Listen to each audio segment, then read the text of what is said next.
تو کبھی اللہ تعالیٰ کو اخلاص میں ادب کا رنگ پسند آتا ہے تو اس کو تقوی القلوب کہہ دیتا ہے۔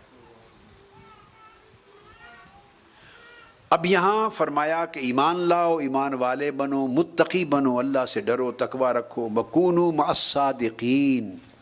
اگلی بات بڑی عجیب کی، یہ خاص نقطہ ہے توجہ طلب، بڑی عجیب بات فرمائی۔ اب اللہ پاک چاہتا یہ ہے تیسرے درجے پہ کہ صدق اور اخلاص حاصل کرو، ایمان والے بنو، کیا؟ اس کے بعد تقوی والے بنو، کیا؟ اور تیسرا صدق و اخلاص والے بنو۔ چاہتا یہ ہے کہ صدق و اخلاص والے بنو۔ اب صدق اور اخلاص چونکہ ایمان بھی آ جاتا ہے، جب ان تینوں چیزوں کو آپس میں کمپیئر کریں تو ایمان لانا قدرے آسان ہے تقوی سے، سمجھ گئے نا آپ بات؟ پھر متقی ہونا، اس لیے تو متقی کا درجہ مومن کے بعد ہے، اوپر کی سیڑھی ہے۔ مومن ہوگا تو تب بولیے متقی ہوگا، پرہیزگار ہوگا، تو متقی ہو گئے۔ اب متقی ہونا، تقوی والا ہونا قدرے آسان ہے بنسبت صدق اور اخلاص والا ہونا۔ یہ تقوی ہے اللہ سے ڈرنا، پرہیزگاری کرنا، حرام چیزوں سے رکنا، اللہ کے نواہی سے رکنا، جن چیزوں سے منع کیا ان سے رکنا۔ یہ عمل قدرے آسان ہے، یہ عمل چونکہ یہ تقوی ظاہر احکام میں ہے، ظاہر احکام میں ہے۔ اور دوسرا عمل کہ صدق اور اخلاص والے بنو، یہ مشکل تر ہے، یہ مشکل تر ہے۔ آپ سمجھ گئے؟ تو ایمان والے بھی ہو گئے، تقوی والے بھی ہو گئے۔ اب اللہ پاک نے چاہا کہ پھر کامل بننا ہے، کیا؟ کامل بننا ہے، تو اب پھر صاحبان صدق و اخلاص بنو۔ اور صدق و اخلاص چونکہ مشکل منزل ہے تو اللہ پاک نے اس کو آسان کرنے کے لیے حکم نہیں دیا بلکہ اس کا طریقہ سکھا دیا، آسان کر دیا کہ اب اس کا خالی حکم دے تو لوگ پوچھتے پھریں گے کہ یہ کیسے لیں۔ ایمان کی بھی سمجھ آ گئی، تقوی کی بھی سمجھ آ گئی، ایمان بھی اس طریقے سے حاصل ہو جاتا ہے، تقوی بھی اس طریقے سے حاصل ہو جاتا ہے، مگر صدق اور اخلاص اتنی اعلیٰ منزل ہے، خفی چھپی ہوئی دل کی ایک کیفیت ہے، اعلیٰ کیفیت۔ وہ کیسے ملے؟ اللہ پاک نے طریقہ سمجھا دیا، فرمایا کونوا مع الصادقین۔ ایمان الگ طریقے سے مل جاتا ہے، تقوی ایک اپنے طریقے سے مل جاتا ہے، صدق اور اخلاص کسی اور ذریعے سے، پڑھنے پڑھانے محنت مشقت سے نہیں ملتا، صدق والوں کی صحبت سے ملتا ہے، اخلاص والوں کی سنگت سے ملتا ہے۔ یہ قرآن مجید نے ایک عجیب نکتہ، ایک راز کھول دیا۔ اس مقام پر اتقوا اللہ کی طرح امر نہیں دیا کہ تقوی اختیار کرو، یا نہیں فرمایا کہ صدق اختیار کرو، اخلصو اخلاص اختیار کرو، صادقو سچے صدق اختیار کرو، نہیں فرمایا۔ فرمایا کونوا مع الصادقین۔ تم کہاں ڈھونڈتے پھرو گے، کیا پوچھتے پھرو گے کہ صدق اور اخلاص کیسے حاصل کریں؟ اس کا طریقہ بتا دیتے ہیں۔ مدعا یہی ہے کہ صدق والے بنو، اخلاص والے بنو، مگر وہ تمہیں اپنی کاوشوں سے نہیں ملے گا، جتنی صدق والوں کی صحبت میں وقت گزارو گے صدق ملے گا، مخلصوں کی صحبت میں وقت گزارو گے اخلاص ملے گا۔ تو یہ ان کی دکان سے ملتا ہے، صدق صادقوں کی ان کی صحبت سے ملتا ہے، اخلاص والوں کی صحبت سے ملتا ہے، ان کی معیت اور سنگت سے ملتا ہے۔ جتنا زنگ صاحبان صدق اور اخلاص کی صحبت، ان کی زیارت اور مسلسل صحبت سے جتنا زنگ اترتا ہے کسی عمل سے نہیں اترتا، دلوں کا زنگ۔ مگر بدقسمتی کہ وہ صدق اور اخلاص والے رہے نہیں، کس کی صحبت و سنگت سے زنگ اترے؟ آپ کے اور میرے جیسوں کے۔ مگر ایک بات بتا دوں، زنگ اترنے کے لیے دو شرائط ہوتی ہیں، ایک صحبت، ایک ریاضت۔ صحبت اور صحبت کی پہچان فقط اتنی ہے کہ جب تک صحبت میں رہیں اس کا فرق نظر آئے، محسوس ہو، آپ اپنے قلب میں فرق محسوس کریں۔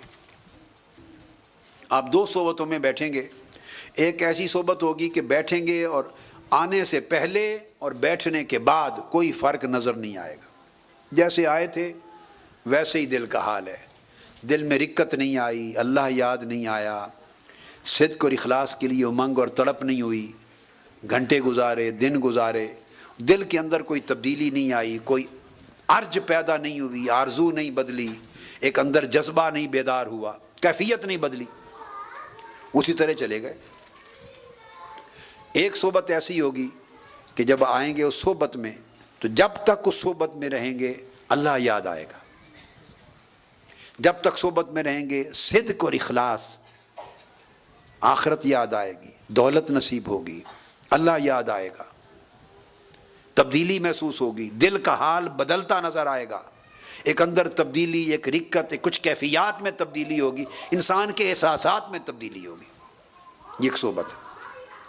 بس بتانا یہ چاہتا ہوں کہ بیٹے صحبت سے فقط اتنا ملتا ہے، یہ بات ایک پتے کی بات بتانا چاہتا ہوں۔ کوئی توقع کرے کہ ریاضت اور مجاہدہ نہ کرے اور خالی صحبت سے ساری زندگی سنور جائے، صحبت سے کسی کی ساری زندگی کبھی نہیں سنوری 1400 سال میں، یہ قاعدہ ہی نہیں ہے، یہ قاعدہ ہی نہیں ہے۔ یتلو علیکم آیاتنا ویزکیکم ویعلمکم الکتاب والحکمہ، ایک پورا پروسیس ہوتا ہے جو ساری زندگی جاری رہتا ہے۔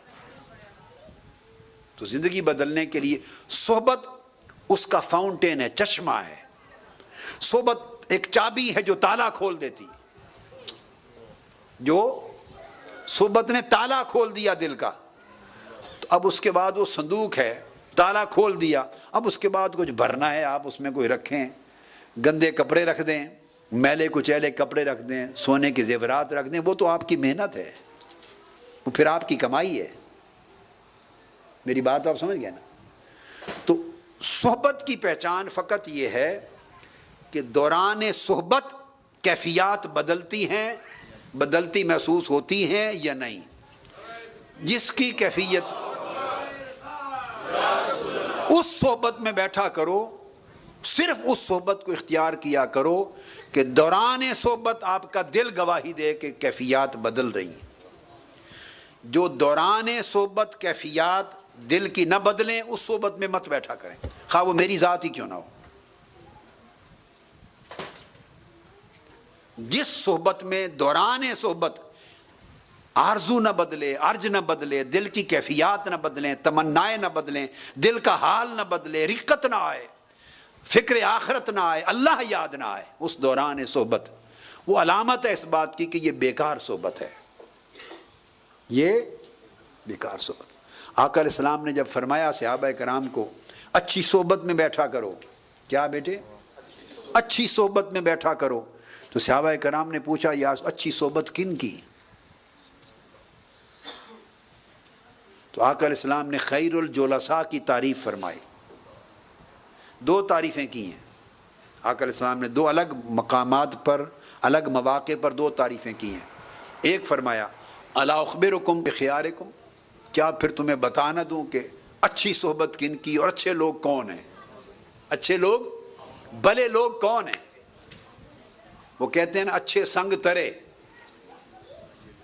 اچھے سنگ، ایک حکایت ہے، ایسی حکایت ہے کہ کوئی ایسے بیچ رہا تھا اپنے سنگ ترے، اورنج بیچ رہا تھا، اچھے سنگ ترے، اچھے سنگ ترے جیسے لوگ بیچتے ہیں۔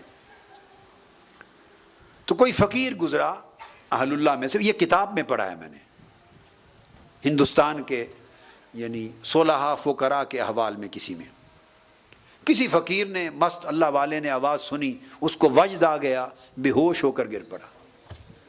ہوش میں آیا تو لوگوں نے پوچھا کہ کس چیز پہ وجد آیا؟ اس نے کہا سنا نہیں، وہ کیا کہہ رہا تھا؟ اچھے سنگ ترے۔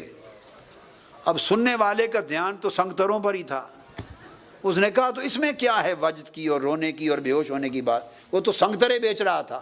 اس نے کہا نہیں، ہائے ہائے، وہ کیا، وہ اب ہر بندے کے بیٹے کان الگ ہیں، کوئی کسی کا کان کچھ اور سنتا ہے، جملہ ایک ہی ہے، دوسرے کا کان کچھ اور سنتا ہے۔ اسی طرح کسی کی آنکھ کچھ اور دیکھتی ہے، آبجیکٹ ایک ہی ہے، دوسرے کی آنکھ اسے کچھ اور دیکھتی ہے۔ کسی کا دل کسی اور طریقے سے پرسیو کرتا ہے، ایک ہی چیز ہے، دوسرے کا دل کسی اور طریقے سے پرسیو کرتا ہے۔ یہ جو ساری تبدیلی ہوتی ہے یہ بیٹے اندر کی کیفیت ہے، وہ کیفیت ہی نتائج کو بدل دیتی۔ جب آپ گلاسز لگا دیں، اس کو گرین کر دیں، تو جب پھر دیکھیں گے سبز چشمہ لگا کے تو ہر چیز سبز نظر آتی ہے کہ نہیں آتی ہے؟ بلو کر دیں، ایسا ہی ہوتا ہے کہ نہیں؟ بلو نظر آئے گا، ریڈ کر دیں ریڈ نظر آئے گا، اور کلر لیس ہے تو ہر چیز اوریجنل فارم میں نظر آتی ہے۔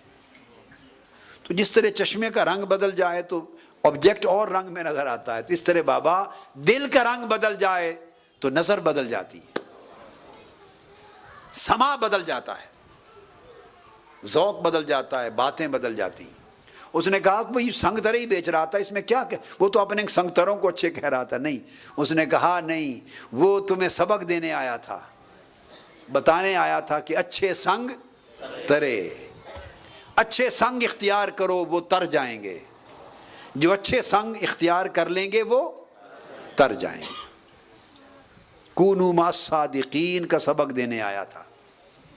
تو اللہ پاک نے فرمایا صدق والوں کے سنگ رہو۔ اب وہ جو ترنا ہے وہ یہ ہے بیٹے کہ اس سے حال بدلنے کی علامات ظاہر ہوتی۔ تو آقا علیہ السلام نے فرمایا خیارکم الذین اذا رؤوا ذکر اللہ۔ جو بات میں نے کہی کہ صحبت کا مطلب کیا ہوتا ہے، وہ آقا علیہ السلام کی حدیث میں فرمایا اذا رؤوا، جب انہیں دیکھو اور جب تک دیکھتے رہو۔ اذا، میری بات سمجھے، جب انہیں دیکھو اور جب تک نگاہوں سے انہیں دیکھتے رہو، ذکر اللہ، اللہ یاد آئے۔ تو فرمایا آقا علیہ السلام نے اچھے لوگ وہ ہیں کہ جب انہیں دیکھو تو ان کے دیکھنے سے اللہ یاد آ جائے۔ تو گویا اللہ کا یاد آنا ان کی رویت کے ساتھ خاص ہے۔ جب رویت نہ رہی، صحبت سے اٹھ کے چلے گئے، ممکن ہے اللہ بھی یاد نہ رہے۔